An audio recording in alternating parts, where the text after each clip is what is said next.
ponto de vista industrial, dá para falar que ele está na ponta contrária, porque ele provavelmente é o processo industrial mais complexo que o homem consegue fazer hoje, a fabricação de um semicondutor de ponta, né? Envolve você colocar num chip que é mais ou menos do tamanho da unha do seu dedão, 15 bilhões de transistores, que são esses fiozinhos passando onde se passa o elétron, tomando a decisão 0 e 1. E aí, para você fazer isso, né, assim, o espaço entre um transistor e outro nos semicondutores de ponta hoje é mais ou menos de 3 nanômetros, vai chegar a 2 daqui a um ano e pouquinho. O seu cabelo cresce 2 nanômetros por segundo, então em 2 segundos o seu cabelo já cresceu mais do que o espaço de um transistor com o outro. E aí, para você esculpir isso, 15 bilhões dessas coisas dentro de um negocinho tão pequeno, é uma máquina super complexa, né? Assim, a máquina hoje de EUV Extreme Ultraviolet da SML, que é a que você usa para fazer isso, que a TSMC usa lá em Taiwan para fazer isso, é uma máquina que você precisa de 4 747 para carregar, demora de 18 a 24 meses para você montar ela.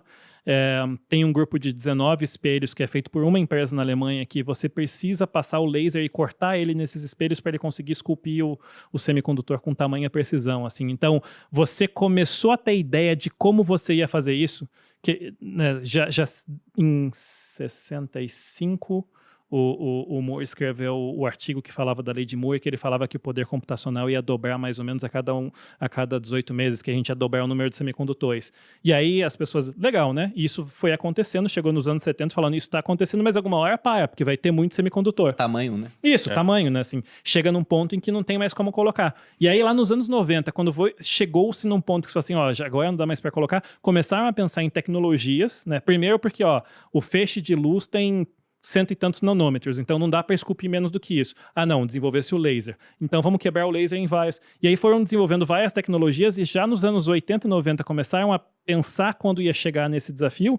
E então, a máquina de hoje é uma tecnologia que foi desenvolvida por décadas em várias universidades e várias empresas do mundo inteiro, que é assim, extrema coordenação do livre mercado funcionando com bilhões e bilhões e bilhões de dólares de investimento por décadas e décadas e décadas para se chegar onde se chegou hoje. Assim. Então, é um processo industrial extremamente complexo e difícil, assim, tanto que são pouquíssimas empresas no planeta Terra que conseguem fazer parte desse processo. Quantas hoje?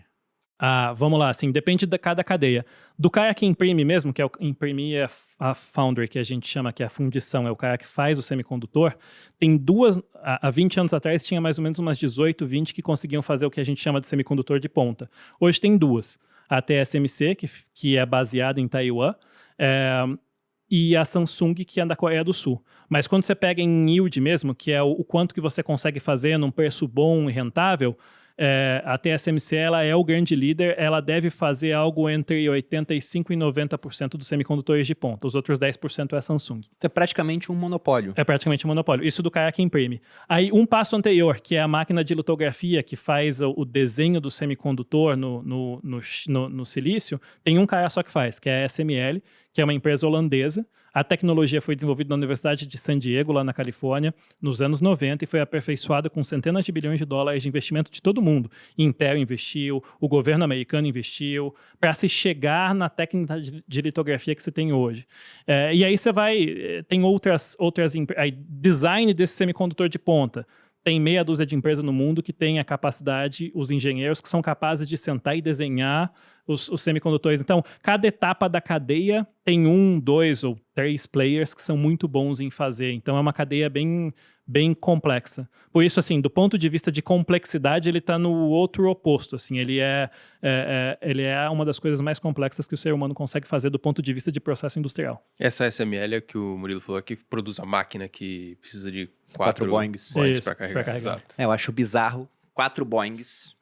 E aí você tem um negócio produzido para caber na cabeça do seu dedão. Não, com quantos bilhões de transistores? Você falou? 15 bilhões. 15 bilhões. Isso comparado à Apollo 11, que você me deu esse dado outra vez, é quantas vezes mais?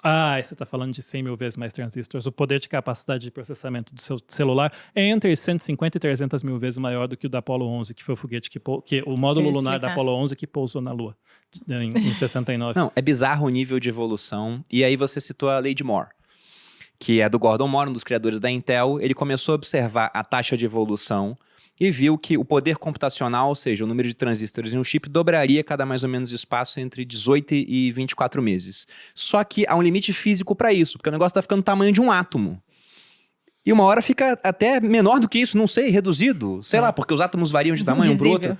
Mas é bizarro o nível que chegou realmente de avanço.